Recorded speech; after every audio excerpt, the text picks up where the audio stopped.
पुण्याजवळचा सिंहगड किल्ला. दिवसा इथे हजारो पर्यटक येतात इतिहास अनुभवायला आणि किल्ल्याचं सौंदर्य पाहायला.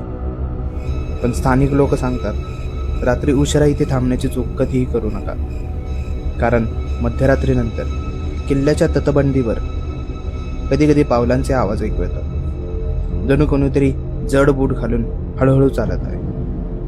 काही ट्रेकर्स म्हणतात त्यांना दूरवर मराठा सैनिकासारखी एक सावली दिसली. तो किल्ल्याच्या कडेला चालत होता, जणू अजूनही पहारा देत आहे. पण जेव्हा त्यांनी त्या सावलीकडे धाव घेतली, ती अचानक कड्याजवळ जाऊन गायब झाली.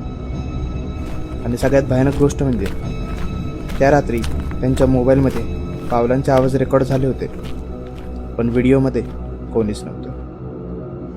कदाचित तो सैनिक अजूनही तिथेच आहे आणि सिंहगडावर अजूनही कोणतरी पहारा देतोय.